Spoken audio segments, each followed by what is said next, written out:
राजस्थान के विशाल रेगिस्तान में बसा था दरेवा राज्य, जहां जन्म हुआ एक महान योद्धा का, राजकुमार गोगा चौहान। उनके जन्म के समय आकाश में काले बादल घिराए और एक सिद्ध संत महल के द्वार पर आए। उन्होंने राजा जीवराज चौहान और रानी अम्छल देवी को चिताया। यह बालक केवल इस राज्य का उत्तराधिकारी नहीं, बल्कि देवताओं का वरदान है। किंतु याद रखना, जब अपनों का विश्वास टूटेगा, तब सांपों का देवता भी घातक बन जाएगा। यह सुनकर दरबार में सन्नाटा छा गया।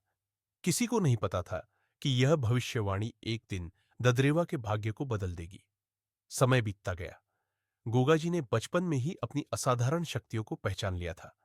उनके स्पर्श से सांप वश में आ जाते और युद्ध कला में वे अद्वितीय थे। लेकिन एक रात महल के एक गुप्त कक्ष में एक काला नाग प्रकट हुआ।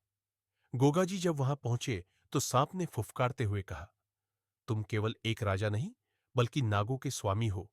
लेकिन याद रखना, जो तुम्हारे सबसे करीब होगा, वही सबसे बड़ा धोखा देगा। गोगाजी चौंक गए। क्या यह एक संकेत था? लेकिन वे इस बात को ज्यादा नहीं सोच पाए। गोगाजी का विवाह राजकुमारी सिरियाल देवियों से हुआ, जो जितनी सुंदर थी उतनी ही बुद्धिमान। लेकिन इस महल में हर कोई उनका शुभचिंतक नहीं था। गुप्त रूप से प्रधान सेनापति संग्राम सिंह और महल का एक तांत्रिक महाजोगी वाचस्पति मिलकर गोगाजी के विनाश की साजिश रच रहे थे। एक रात जब महल नींद में था, सिरियाल देवी को एक सपना आया।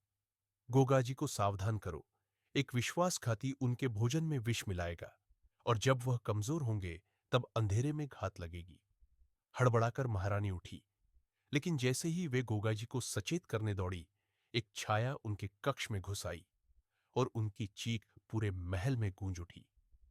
अगली सुबह दरबार में हलचल मची थी। संग्राम सिंह ने घोषणा की, गोगाजी अब कमजोर हो चुके हैं, उन्हें राजा बने रहने का कोई हक नहीं। लेकिन तभी महल की जमीन हिल उठी। चारों ओर से हजारों विषैले सांप पुनः प्रकट हुए और उनके बीच से गोगाजी अपनी तलवार लिए प्रकट हुए। जिसने मेरे साथ विश्वासघात किया, वह इस धरती पर टिक नहीं पाएगा। गोगाजी और संग्राम सिंह के बीच घमासान युद्ध हुआ। तलवारें टकराईं, खून बहा, और अंत में गोगाजी ने एक ही वार में संग्राम सिंह का अंत कर दिया। लेकिन तभी महाजोगी ने गोगाजी पर एक घातक काला मंत्र छोड़ दिया। एक भयंकर तूफान उठा। रेगिस्तान की रेत हवा में उड़ने लगी, और जब तूफान थमा, गोगाजी कहीं नहीं थे। राज्य भर में यह खबर फैल गई कि गोगाजी देवताओं के लोक में चले गए। लेकिन क्या वे सच में चले गए थे?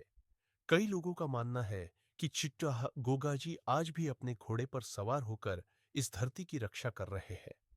कहते हैं, अगर कोई सांप से बचने के लिए गोगाजी का नाम पुकारे, तो अचानक हवा में घोड़े की टापों की आवाजें सुनाई देती है और सांप वहीं थम जाता है। रात के अंधेरे में अगर कभी तुम्हें घोड़े की हल्की आहट सुनाई दे, तो जान लो, गोगाजी अब भी अपने राज्य की रक्षा कर रहे हैं। क्या तुमने कभी उनकी आहट सुनी है?